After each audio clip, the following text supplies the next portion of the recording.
반갑습니다. 방금소년단의 생명병원공학과 부장 박희승입니다.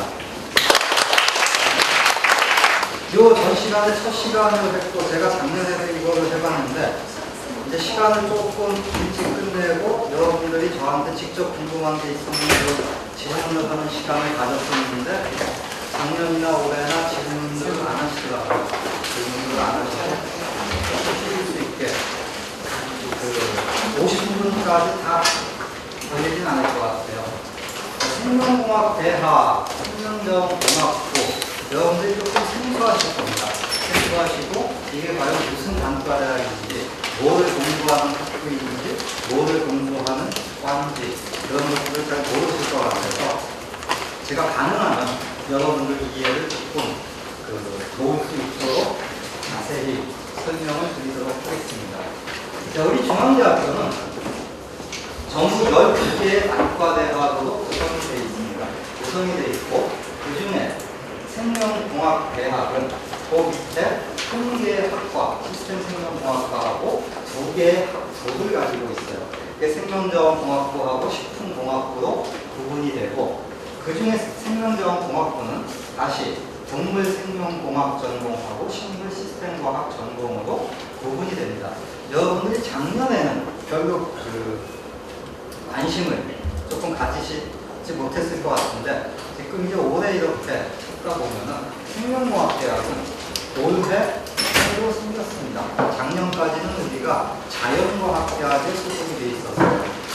자연과학대학에 소속이 돼 있다가 생명공학대학으로 분리돼서 나오면서 그 안에 이와 같은 직제를 가지고 있습니다. 자, 학부에 대해서 자세하게 말씀드리기 전에 우리 학부가 뭐 하는 데인지를 여러분들한테 가장 기본적인 개념을 설명을 드릴게요. 누군지 다들 아실 겁니다. 빌 게이츠죠. 그래서 빌 게이츠가 1999년 타임지에 뭐라고 얘기를 했냐 하면 21세기에 과학적으로도 산업적으로도 BT하고 IT가 주도해 나갈 것이다 라고 얘기를 했고 그 중에서 저희는 BT에 관련된 공부를 하고 연구를 하는 학부입니다. BT로는 생명과학을 기본적으로 생각을 하게 되실 텐데 우리가 과거의 생물학이라고 얘기했던 생명과학은 모든 학문의 교육이나 연구가 기초연구 중심으로 되어 있습니다. 그것은 그런 기초를 하고 있고 그럼 생명공학대학은 어떻게 다른가라고 말씀드리고 저희는 그러한 기초와 더불어 응용 쪽에 상당히 포커싱이 되어 있는 학부라고 생각을 하시면 되겠습니다. OECD에서 생명공학이 뭔가 하고 분류를 쭉 했습니다. 이제 그 중에 뭐 헬스가 있고요. 인더스트리얼하고 이거멘탈이 있는데 자, 저희 같은 경우에는 이 두 번째하고 세 번째하고가 집중적으로 공부하고 연구하는 분야가 되겠습니다. 그래서 여기 보시는 것처럼 환경, 그 다음에 에너지, 그다음에 생명자원 이런 것들을 다 연구를 하게 돼 있고 그와 더불어서 이 농식품들, 즉 농업하고 식품 가공, 그다음 그 외에 뭐 해양학, 뭐 산림학 이런 것들이 있는데 저희는 어그리컬처하고 푸드 프로세싱 요 분야하고 환경, 에너지, 생명자원 요 분야를 주로 연구를 하고 있습니다. 그리고 최근 들어서 각광을 받고 있는 사실은 모든 분야에 공통적으로 적용시킬 수 있는 바이오인포메틱스를 동시에 여러분들이 공부하게 되는 분야가 되겠습니다. 왜 빌 게이츠나 많은 위대학자들이 향후 산업적으로 과학적으로 BT가 각광을 받을 것이다 라고 얘기를 했는지에 대해서 간단하게 배경을 말씀을 드릴게요. 인구는 계속적으로 증가를 하고 있고 GDP는 계속적으로 늘어나고 있습니다. 아시는 것처럼 중국하고 인도, 전 세계 인구의 대부분을 차지하는 나라들이 엄청나게 소득 수준이 지금 높아지고 있고 인구가 증가를 하고 있어요. 그럼에도 불구하고 여전히 많은 먹거리도 없는 빈곤국들은 지구상에 존재를 하고 있습니다. 전 세계를 굳이 얘기하지 않아도 우리나라에서 여러분들이 피부로 느끼고 있는 문제들 노동가는 연령층하고 청년층이 감소를 하고 있습니다. 그러다 보니까 대학들도 지금 무한 경쟁에 들어가 있고 몇 년만 지나버리면 고등학교 졸업생 숫자가 대학생, 입학생 숫자보다도 적어지는 이러한 상황이 오게 되니까 지금 대학들이 구조조정을 진행을 하고 있습니다. 그 문제뿐만 아니라 계속해서 의학은 발달을 하고 있고 약도 발달을 하고 있고 평균 수명은 늘어나고 있고 즉 생산활동을 하기 어려운 노령층은 계속해서 증가를 하는데 사회를 이끌어가야 되는 여러분들 앞으로 사회에 나가서 생산성을 향상시켜야 되는 여러분들 또래 연령층은 계속해서 인구가 줄어들고 있죠. 이것은 아마 세계적으로 굉장히 커다란 문제가 앞으로 될 겁니다. 에너지 자원은 계속해서 고갈이 되고 있고 기후 변화 이런 것들 기후 변화 같은 경우는 이제 여러분들 언론에서 간단하게 이렇게 듣기에는 북극이 녹고 있다, 무슨 해충이 높아지고 있다 이런 것들만 생각을 하지만 우리나라를 예를 들어서 간단하게 말씀드리면 기후가 변화한다는 것은 여러분의 삶 자체가 다 변한다라고 생각을 하시면 됩니다. 일단 열대나 아열대 지방에 혹시 여행을 가보신 분들이 계실지 모르겠는데 그쪽에 부모님하고 여행을 가서 보시면 대부분 1층에서는 사람이 못 살아요. 기둥만 세워놓고 2층에 집을 지었습니다. 불개미, 온갖 곤충 이런 것들 열대 아열대에서 사는 이러한 것들 때문에 1층에서는 생활을 할 수가 없어져 버립니다. 추운 나라로 갈수록 지붕이 뾰족해지고 더운 나라로 갈수록 지붕이 넓적해지고 자 이거는 눈 때문에 그렇죠. 겨울철 눈 때문에 추운 지방에서 지붕 넓적하게 했다가 눈이 많이 오면 완전히 무너져버립니다. 이러한 여러 가지 변화들 여러분들의 삶 자체가 바뀌게 되는데 여러분들은 어려서부터 아직 여러분들 나이까지는 사과를 키고 복숭아를 먹고 자랐는데 지금 여러분들이 집 앞에 나가면 1톤 트럭 또는 리어카를 몰고 다니시는 분들이 망고스틴을 팔고 있습니다. 우리나라에서는 키울 수 없는 거였어요. 홈플러스나 이마트 같은 데 가면 용과가 자리를 차지하고 있고 이미 수입 과실이 이마트 매출이 국내산 과실보다 많아지는 상황이 됐습니다. 제주도에서는 키우던 강귤이 충청도까지 올라왔고 열대과수라고 얘기하는 망고가 강원도까지 들어갔습니다. 여러분들이 먹고자 하는 먹거리의 선택폭은 굉장히 넓어졌지만 다시 얘기를 하면 어려서 자랄 때 먹고 자랐던 이러한 과일들은 더 이상 우리나라에서 재배해서 먹을 수가 없는 시기가 온다는 거죠. 그런 거에 대한 모든 대응 여러분들이 생각하시는 것보다 굉장히 많은 여러분들의 삶이 바뀌었습니다. 우리 어릴 때 동화책 같은 거에서 보면은 세상에 둘도 없는 효자, 효부 뭐 이런 얘기들이 많이 나오죠. 그분들이 어떤 일들을 하느냐 한겨울에 눈이 내리는데 내일 모레 돌아가실 것 같은 노모가 딸기가 먹고 싶다. 온태 나가서 산신령의 도움을 받아서 딸기를 구해다 줍니다. 이거 우리는 그거를 동화책에서까지 들었어요. 지금 여러분들 딸기 먹고 싶다. 다시삭시 다 먹을 수 있습니다. 과거의 상추. 겨울에 추워서 상추를 어떻게 먹어요?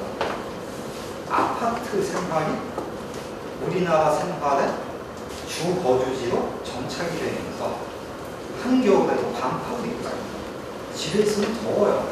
사람들이 밥을 먹는데 야 시원한 거가 있어야겠다. 그럼 결국 상추를 겨울에도 먹을 수 있게 만들어내야 됐습니다. 만들어냈어요. 자, 그런 것까지는 다 했는데 지금 기후변화는 그 정도 선상에서 얘기를 할 수 있는 게 아닌 거예요. 아예 우리의 삶 자체를 바꿔버릴 수 있다. 누군가는 해결을 해야 되고 그 중에 특히 먹거리 부분은 우리가 해결을 해야 된다. 식료품 가격하고 물 이렇게 얘기했습니다. 우리나라는 잘 아시다시피 대표적인 물 부족 국가입니다. 물을 아끼지 않고는 앞으로 더 이상 살기가 어려울 정도로 우리나라는 물 고갈이 심각해지죠. 그래서 이러한 것들을 우리가 타개하기 위해서 각광을 받고 있는 최근에 들어서 아주 기술적으로 비약적인 발전을 보인 분야가 IT하고 NT입니다. 인포메이션 테크놀로지와 나노 테크놀로지죠. 이 두 가지 기술들을 가지고 생활에 응용을 시켜서 우리가 실제로 먹고 사는 걸 해결을 하는 그러한 연구를 하는 분야라고 생각을 하시면 되겠습니다. 어떤 위기들이 지금 닥쳐 있는지에 대해서는 앞에서 말씀을 드렸기 때문에 그냥 간단하게만 말씀을 드릴게요. 자, 여러분 다 앞에서 얘기를 했습니다.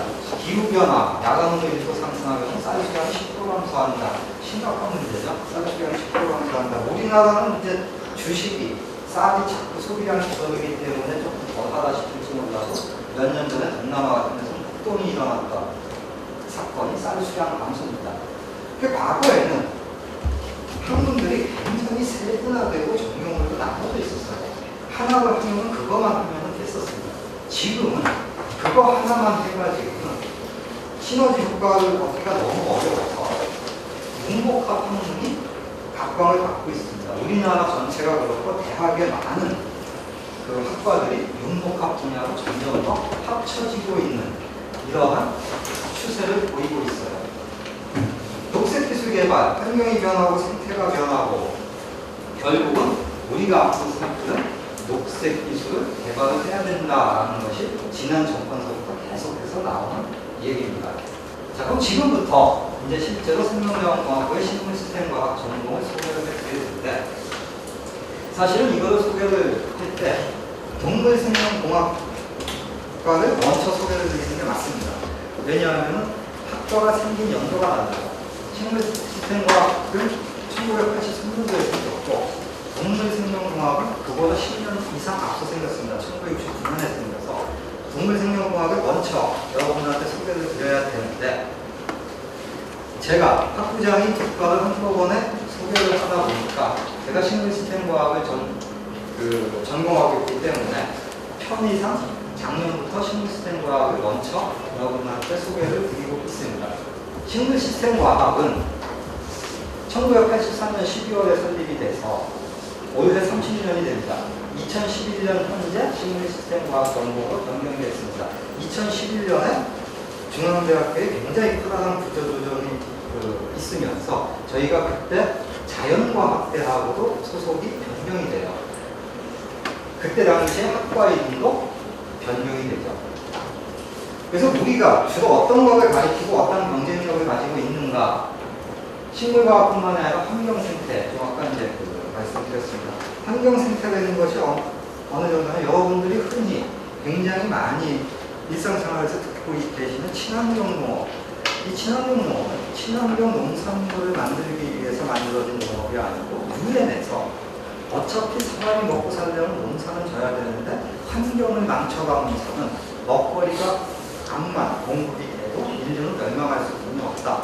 농사를 짓 때 환경을 보존하는 농업을 해라 하는 게 친환경 농업입니다. 지금 이제 조금 개념이 다르게 해석이 되고 있지만 이와 같이 그 환경을 우리가 어떻게 보존할 것이고 생태를 어떻게 보존할 것인가 바이오 에너지 여기서 굉장히 많이 듣는 얘기입니다.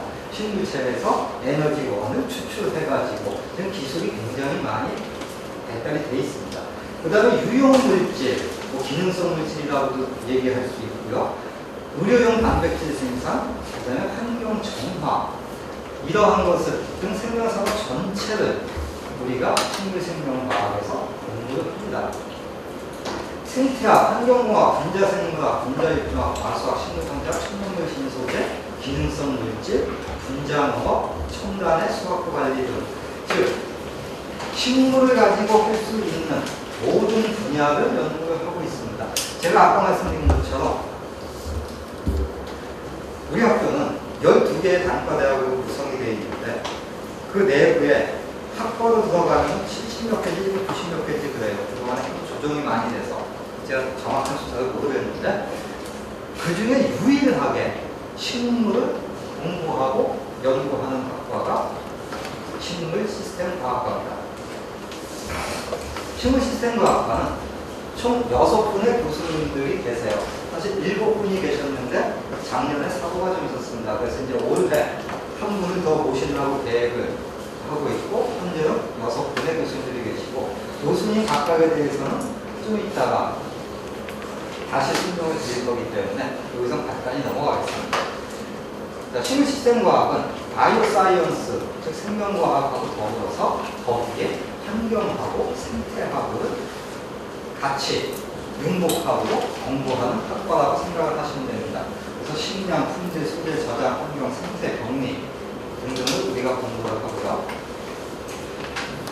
단지 먹거리, 즉 음식보다 그 이상의 것을 새롭게 창조하는 학과다, 이렇게 생각을 하시면 되겠습니다. 그래서 우리가 먹고 있는 먹거리뿐만이 아니라 동식물 영양, 그 다음에 바이오 에너지 등의 연료, 그 다음에 각종 바이오 프로덕트라든지 그 메디신, 약재들, 워터, 그러니까 물, 아까 말씀드렸고요.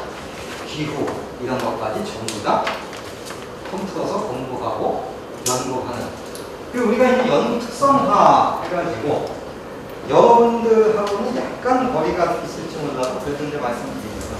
왜냐하면 그 학부가 이제 여러분들이 우리 학부를 들어오시게 되면 학부에서 커리큘럼에서 공부를 하게 됩니다. 그 과정에는 기본적인 기초과목부터 생각을 해서 응용과목까지가 좀 만나져 있어요. 그러고 만약에 공부를 더 하시겠다 해서 대학원으로 올라오시게 됩니다. 그러면 식물 쪽에서는 어떤 쪽에 연구에 포커싱을 잡고 있느냐 하면 기후변화 대응입니다. 현재로서는. 지금 아까 말씀드린 것처럼 우리나라의 기후변화는 굉장히 여러 가지 여러분들의 생활을 바꿔놓고 있어요. 혹시 부모님들하고 동남아 이런 데 가보시는 분들 계시겠지만 동남아에 여행을 가시면 바다가 색깔은 이쁜데 바다에 들어가지 못합니다. 바다에 들어서 수영을 하려면 배를 타고 멀리 나가야 돼요. 해파리 때문에 그렇습니다.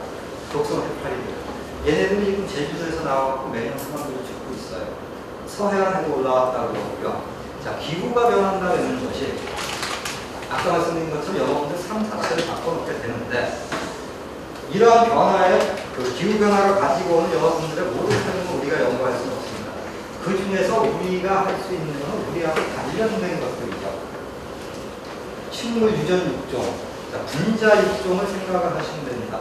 과거처럼 육종을 하는 게 아니고 유용한 유전자들을 추출해서 집어넣어가지고 새로운 품종들을 만들어내는, 즉 식물 분야생물하고 같이 연구가 되는 거고, 식물 생태 조경, 자, 식물 생태 해가지고 우리가 그 연구센터도 운영을 하고 있기는 하지만 유전자 조작 작물들, 식물들이 만들어졌을 때 그것들이 어떠한 생태적인 영향을 끼치느냐, 안정성 검사 같은 거 다 해야 되고요. 그거 외에 조경 해가지고 우리가 보고 즐거울 수 있는 이러한 분야도 연구를 하고 있습니다. 천연물, 아까도 말씀드렸고, 미생물, 그래서 기후가 변화하면 과거에는 없었던 이러한 미생물들이, 병원균들이 발생을 하게 되고, 그거에 대한 대응 체제, 그 다음에 새로 만들어낸 품종들을 어떻게 키우고 이것들이 식물체 내에서 어떠한 식물체를 어떻게 변화시키는가 하는 이런 것들을 전부 연구를 하고 있죠. 우리과 교수님들이 하고 계신 연구활동 및 연구시설을 보시면은 일단 경기도에서 의뢰를 받아가지고 지원을 받아서 우리가 이 기능성 천연물 신소재, 기능성 천연물, 그러니까 예를 들어서 우리가 흔히 마주 대할 수 있는 식물체 중에 인간한테 유용하게 들어있는 천연물들을 찾아내고 추출하고 그거를 산업화시키는 연구센터를 운영을 하고 있습니다. GMO 많이 들어보셨죠? 유전자 변형 식물체들입니다. 유전자 변형 작물들이 심었을 때 거기서 꽃가루가 날아가가지고 주변 생태계를 어떻게 변화를 시키는가에 대한 안전성, 위해성을 평가하는 기관을 농림수산식품부로부터 지원을 받아서 운영을 하고 있습니다. 전국의 도별로 하나씩 해서 5개인가 선정을 했는데 그 중에 하나를 저희가 운영을 하고 있고요. 식물자원연구센터 해가지고 유전자원센터를 운영을 하고 있습니다.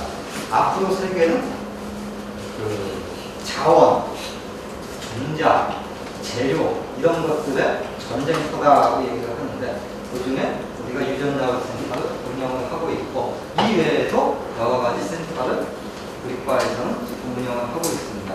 이 밑에는 뭐 우리가 가지고 있는 시설들이에요. 의료원실이라든지 아까 GMO, 유해성 연구하는 격리 연구시설이라든지 조직 배양, 그 다음에 유전자원 증시, 그 다음에 의료용 단백질 연구를 위한 현미경실 이런 것들을 운영을 하고 있습니다. 들어오시게 되면은 식물시스템 과학에서 여러 가지 공부를 하시게 될 텐데 일반 화학, 그 다음에 세포학 이런 것들은 기초학문들이죠.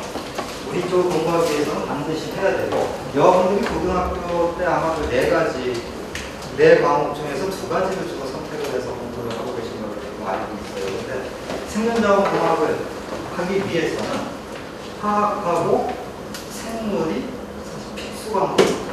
그래서 그거에 대해서는 공부를 좀 하고 오셔야 대학에 들어오셔가지고 수업을 따라가기가 조금 편해요. 그렇지 않으면은 굉장히 여러분들이 1학년 때 스스로 많은 공부를 하셔야 된다.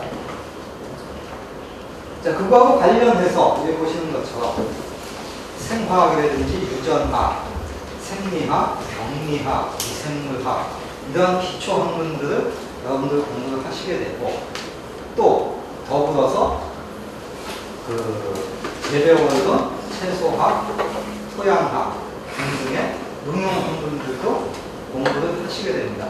식물생명정보학계로 아까 말씀드린 그 바이오인포메틱스죠. 이러한 분야의 공부들도 그 학부에서는 굉장히 다양하게 식물을 가지고 현재 전 세계적으로 연구를 하고 있는 트렌드에 맞춰서 수업을 진행을 하게 됩니다. 가장 궁금해 하시는 것들이 이제 뭐 졸업 후에 뭐 할 수 있느냐 하는 거죠. 그 옛날에 우리 때는 사실은 말씀을 드리면 대학만 나오면은 굳이 크게 노력을 안 해도 취직이 되는 시절에 저는 대학을 다녔습니다. 그러니까 못 받았죠. 그래서 그때는 졸업할 때까지도 별로 뭐 취업에 대해서 크게 신경 쓰고 걱정을 안 하고 다녔었어요. 근데 지금은 그야말로 지금 여러분들 청년층의 취업이라는 거는 전쟁터도 그런 전쟁터가 없습니다. 그러니까 하다못해 입학하자마자 오리엔테이션이나 MT를 가가지고 뭐 궁금한 거 있으면 질문하세요 라고 하면 저는 당연히 생각을 할 때는 대학교 1학년 때 대학 생활이라든지 교우관계 이런 거에 대해서 질문을 할 줄 알았는데 가장 많은 질문이 나오는 것이 우리가 졸업하면 졸업해서 어디 취직할 수 있어야 되는 질문이 가장 많이 나옵니다. 그래서 그거에 대해서 잠깐 말씀을 드리겠습니다. 환경부, 농림부, 산림청, 농민청 다 공무원입니다. 다 여러분들이 일반적으로 생각하고 계신 공무원들하고 다른 게 뭐냐? 연구직 공무원들이에요. 즉 연구원들이 되는 거고 여러분들이 조금 공부를 하시면 5부터 시작을 하게 되고 대부분의 경우는 7부터 시작을 합니다. 그리고 이제 공부를 좀 안 한 분들은 9부터 시작을 하는 경우도 있고 그래서 공무원 시험은 누구나 볼 수 있다고 생각을 하지만 연구직 공무원은 좀 다릅니다. 우리 쪽에서 공부를 하지 않으면 들어가기가 어려워요. 즉 다시 얘기를 해서 일반 공무원 시험보다 경쟁률이 굉장히 낮습니다. 그 일반 공무원 시험들 뭐 연구 주고 공무원 공채 이런 거 보면 몇백 대 이렇게 나오는데 우리 연구직 공무원들 그것도 9급부터도 아니고 10급 공무원 공채 해야 한 20대, 30대 이 정도가 됩니다. 그러니까 조금만 여러분들이 열심히 하면 충분히 가능성이 있고요. 그 다음에 이제 정부에서 투자하고 있는 출연 연구소들이 있죠. 식품개발연구원이라든지 한국인삼공사, 토지공사, 주택공사, 수자원공사, 남수산공사 이런 데들에 취업을 할 수가 있습니다. 이런 데들에 취업을 할 수 있다고 말씀을 드리면 취업을 할 수 있는 게 중요한 게 아니라 실제로 취업이 되느냐 하는 게 중요한데 여기에 써 있는 모든 기관들에는 여러분 선배들이 굉장히 많이 진출을 돼 있습니다. 여러분 선배들이 지금 일을 하고 있는 기관들만 얘기를 했어요. 이거 외에도 국립 농산물 검역본부에 올해 또 한 명 들어갔고요. 그러니까 여러분들 하시기에 따라서 굉장히 좋은 직장들입니다. 일반 기업, 생명과학 관련 바이오 회사, 종료회사, 농약회사, 농수산물유통회사, 조경회사, 식품회사 이런 애들이 있는데 실제로 일반 회사에서는 지금 현재 제일 많이 들어가 있는 데들이 종료회사하고 조경회사입니다. 조경회사하고 종료회사에는 여러분 선배들이 굉장히 많고 녹십자 CGN, LG, LG 생활건강 이런 데들은 사실 우리가 그 학과 특성이 바뀌면서 최근 들어서 이제 몇 명 정도 지금 들어가 있습니다. 앞으로는 더 많이 지원할 수 있을 거라고 기대를 하고 있지만 현재까지 여러분들이 졸업하고 동문회 또는 여러분들 선배의 도움을 좀 받겠다 하면 조경회사나 종료회사 이런 데들은 굉장히 많이 도움을 받으실 수가 있습니다. 그다음에 생물학 관련 국내에 대학원 진학이 있는데 그 대학원 진학이야 굳이 여러분들한테 따로 말씀드리지 않아도 되는 내용이니까 넘어가겠습니다. 자, 대학에 들어오시면 여러분들은 대학을 어떻게 생각하고 있는지 잘 모르겠습니다. 대학에 가면은 나는 정말 열심히 공부만 할 거야 라고 생각을 하고 고3을 보내는 학생은 거의 없어요. 대학에 들어가게 되면은 학생회 활동을 할 수도 있고 동아리 활동을 할 수도 있고 또 선후배 간의 친목, 말이 친목이지 술자리 이들 아주 즐기는 학생들이 있고 또 고등학교 때까지는 못 해봤으니까 연애도 해야 되고 근데 그 중에 입학하면은 제일 먼저 여러분들한테 와서 못 살게 구는 사람들이 동아리 사람들입니다. 대학의 동아리는 두 개가 있어요. 중앙 동아리라고 해가지고 대학 전체에서 하는 게 있고 그 다음에 제가 지금 말씀드리는 건 학과 동아리입니다. 학과에서 운영하고 있는 동아리. 식물시스템과학과에서 가장 운영이 잘 되고 있는 동아리는 플로라라고 얘기를 하는 동아리입니다. 그래서 이 플로라 같은 경우에는 우리가 경진대회 같은 데 나가가지고 농수산식품부 장관상도 받았고요. 지금 현재도 선후배들 사이에 이쪽 공부를 해서 이쪽으로 진출을 하는 학생들도 있습니다. 우리 나이 또래 되는 사람들은 다 아는데 여러분들 나이 또래는 잘 모르시는 분들 디자인, 의류업계에 안드레김이 있다면 꽃꽂이에는 방식이 있습니다. 그 방식 꽃꽂이, 그 방식 회장이 우리가 출신이고요. 그다음에 여러분들이 중부지방 이남에 강동욱 회장이라고 있어요. 그쪽에 모든 꽃꽂이 업계를 주름잡고 있는 강동욱 회장도 우리가 출신입니다. 방식 회장 같은 경우에는 청와대 꽃꽂이 같은 것도 직접 하시는 분이고요. 그 밑으로 여기 동아리 활동하다가 독일에 가서 관련 자격증 받아가지고 공부하고 있는 선배들이 많이 있습니다. 자, 그 다음에 축구 동아리.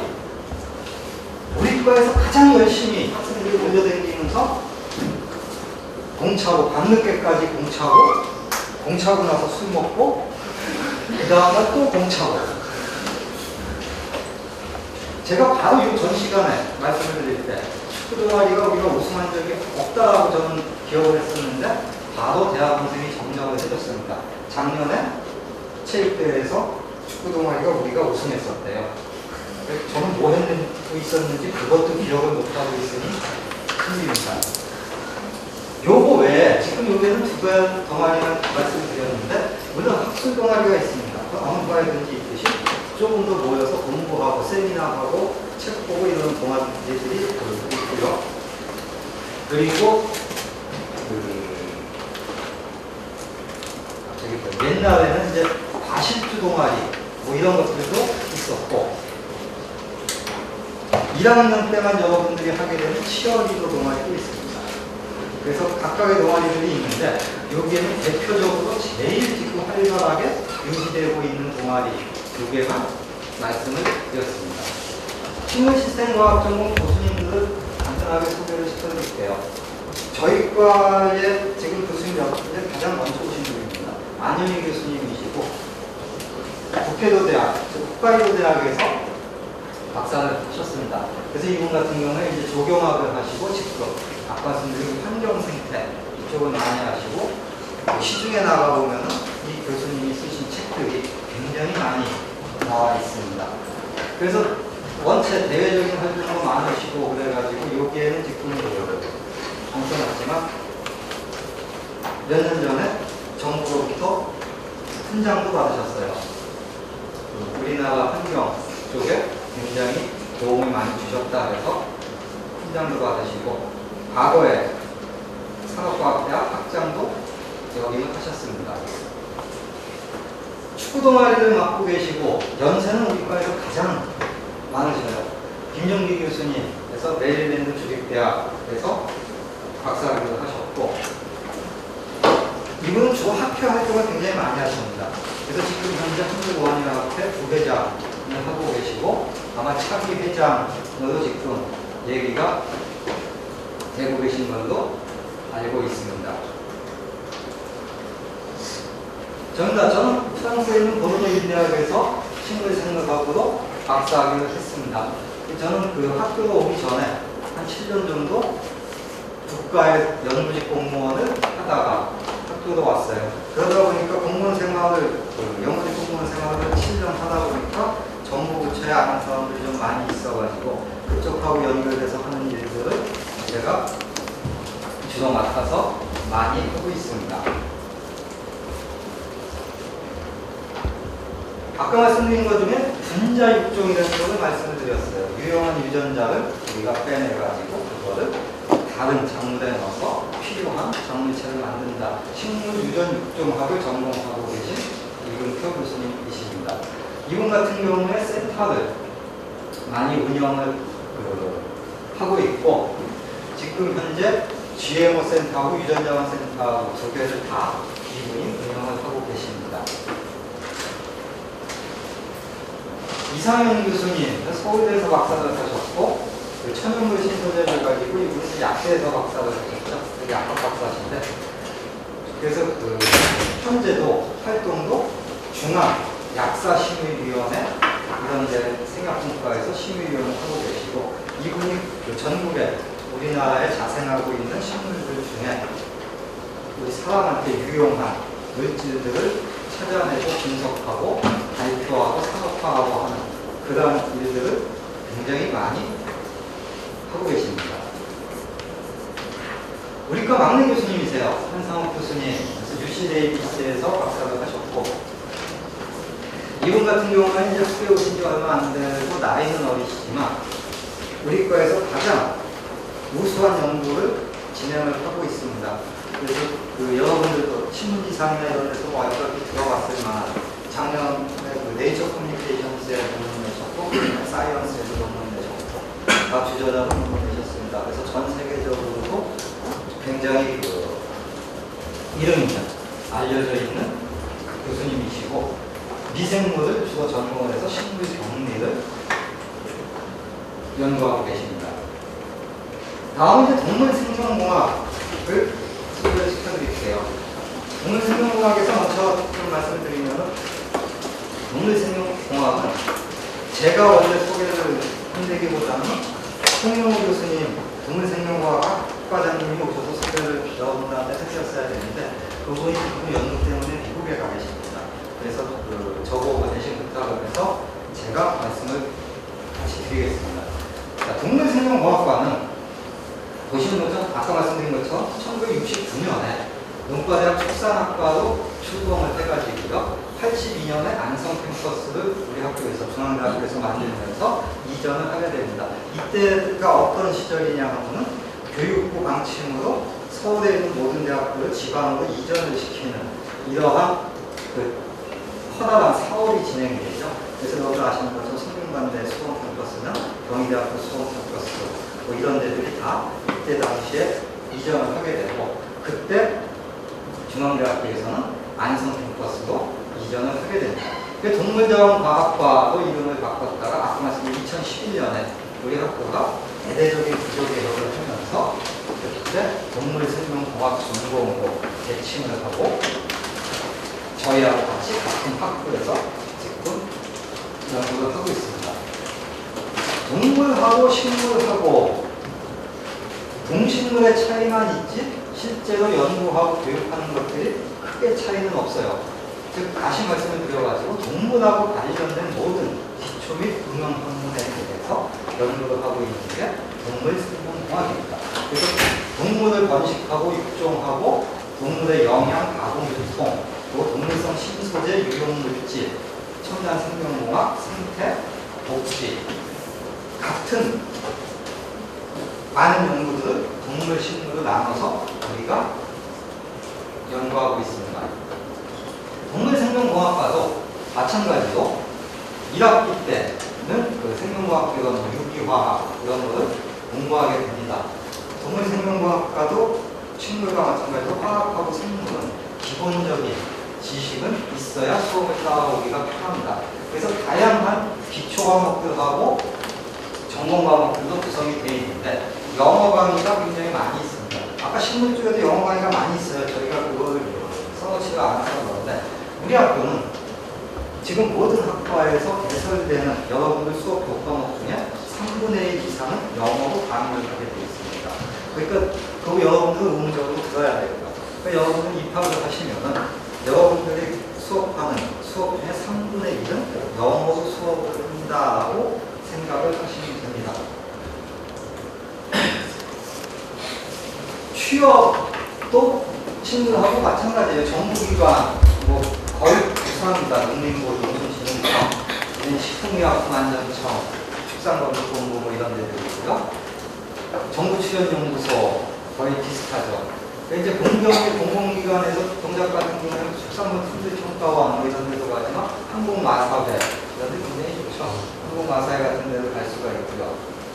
협동조합 및 협회에서 농협중앙회 뭐 이런 데들을 주로 들어가게 됩니다. 그래서 여기까지는 이제 물이나 동물이나 별 차이 없이 유사한 데들을 정부기관이나 정부출연연구소 이런 데들을 가게 되는데 그 외에 산업체들은 이제 다 좀 차이가 나죠. 아무래도 식물하고 동물이 다르기 때문에. 그래서 산업체 같은 경우에는 주로 많이 가는 데들이 이제 사료업계, CJ 제일제당이나 제일사료 이런 데 많이 가게 되고요. 로봇청, 롯데, CJ 제일제당 이런 육가공업체들도 들어가게 됩니다. 그 육가공업체, 우유 같은 것들을 많이 하니까 롯데, 혜태, 서울우유, 메일로 뭐 이런 데들을 취업을 하게 됩니다. 동물생명공학과가 가지고 있는 동아리입니다. 그래서 첫 번째는 밀크매니아 해가지고 학술 동아리 1999년에 창단을 했고 육아공 제품에 대한 이론도 정보의 축적과 실습 그다음에 뭐 기숙사 오픈하우스라든지 이런 행사할 때는 우유하고 요구르트를 이 동아리에서 만들어서 직접 판매를 하기도 하고 합니다. 자, 바스크라고 해서 농구 동아리가 있고요. 그 다음에 이제 친구하고 마찬가지로 축구 동아리가 있어요. 그래서 저희가 체육대회를 항상 하기 때문에 그때 이 축구 동아리, 치어리더 동아리, 그 다음에 농구 동아리 이런 데들은 언제나 경쟁을 하는 그러한 동아리들이 되겠습니다. 동물생명공학은 8분의 교수님이 계셔서 총 교수님 한 분이 하나의 실험실을 대학원생들하고 같이 운영을 하면서 연구를 하고 계십니다. 그래서 요 각각의 교수님들을 소개시켜 드릴 때 그 실험실들은 같이 소개가 되니까 여기서는 그냥 넘어갈게요. 자, 제일 먼저 장문백 교수님이십니다. 동물생명공학과에서 가장 원로 교수님이시죠. 그래서 건국대학교에서 박사를 하셨고 이분은 이제 그때 당시에 축산학과, 중앙대학교 축산학과에서 박사를 하셨는데 이분 연세 때는 건국대학교 축산이 굉장히 우수했었죠. 네, 당시에. 그래서 거기 가서 박사를 하셨고 지금 국내에서는 지금 학교에서는 사무처장 국내 그 주요 보직들을 역임을 하셨습니다. 그래서 여기 그림 있는 분은 저희는 그냥 소박사화로 부르는 분이세요. 소에 대해서는 모르는 게 없습니다. 여기가 대세기면은 단축과 축, 그 주로 연구를 하고 계시고 소를 연구를 하시니까 우유라든지 육제품 개발 뭐 이런 것들도 하고 계십니다. 연구 인력은 매년 조금씩 변하기 때문에 여기서 말씀 안 드릴게요. 자, 두 번째 박명걸 교수님이십니다. 그래서 우리 학교 축산학과를 나오셨고 미국 이스턴 버지니아 메디컬 스쿨에 가셔가지고 의학 박사 학위를 해갖고 오셨어요. 그래서 수정란 주독정보에 대해서 연구를 많이 하시고 이분 덕분에 이제 제가 얘기를 들은 분이 여러분들 텔레비에 가끔 잘 나오는 구성의 시 같은 경우에 뭐 강의자를 만들거나 어디 가서 강연하거나 이럴 때 전화하거나 또는 오셔가지고 강영글 교수님한테 자문을 많이 받습니다. 그래서 인공수정 이런 거에는 대가시죠, 정말. 그래서 주로 연구하는 부분이 아까 말씀드린 정자의 수정 능력 예측, 제어법, 그다음에 수정 능력 관련 단백질체, 유전체 이런 것들을 주로 연구를 하고 계십니다. 임신재 교수님 젊은 나이에 학교에 오셔가지고 굉장히 활발하게 활동을 하시는 분이세요. 그래서 서울대학교 동물행동 생태학으로 박사를 하시는데 야생동물의 생태, 변이 이런 것들을 공부하고 계십니다. 그래서 원체 활동력이 좋고 부지런한 분이시라서 캄보디아 같은 경우 1년에 2~3번씩 다니시는데 전부 고강이 초청해가지고 지금 캄보디아 야생동물 이런 것들, 동물 생태 같은 것들을 굉장히 많이 도와주고 계십니다.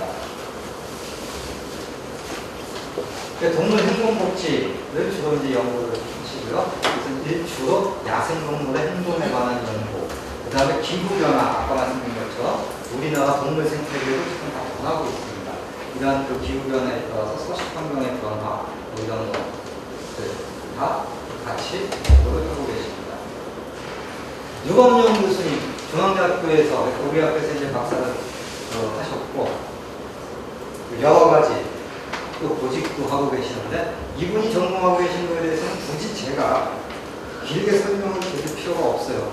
우리나라 5천만 인구가 황기석 박사 이후에 누구든지 잘 알고 있는 줄기세포를 연구하고 계십니다.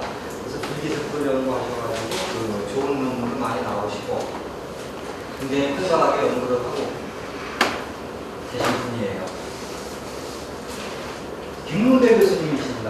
캐나다 맥길 유니버시티에서 박사학위를 하셨고 주로 식품 관련해서 연구를 하세요. 푸드바이오 테크놀로지에 대해서 저는 아까 말씀드린 것처럼 학교에 오기 전에 국가에서 연구직 공무원 생활을 했었다는 말씀드렸는데 이분은 식품 관련을 하시면서 한국야구르트에서 선임연구원을 하셨고 미국 국립보건원에 연구원을 하셨습니다. 그래서 발효, 주로 발효, 미생물 이런 것들에 대해서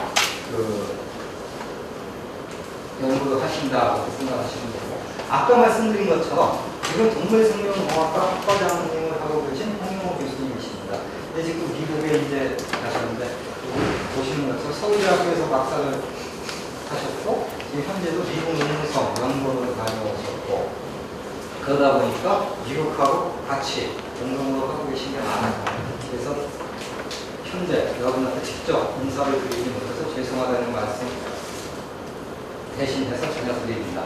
이분 같은 경우는 대부분 닭을 가지고 연구를 하세요. 그래서 아까 장몽백 교수님과 소박사라고 말씀드렸는데 이분 같은 경우는 닭박사죠.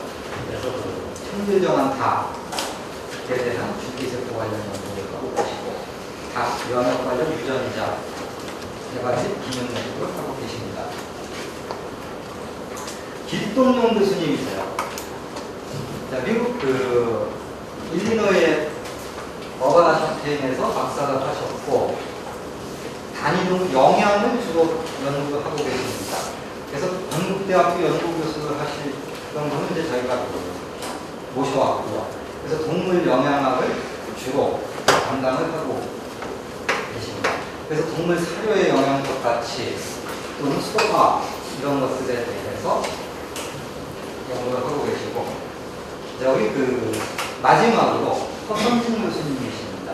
막내 교수님이시고 건국대학교에서 조교수로 계신 분을 저희가 모셔왔어요.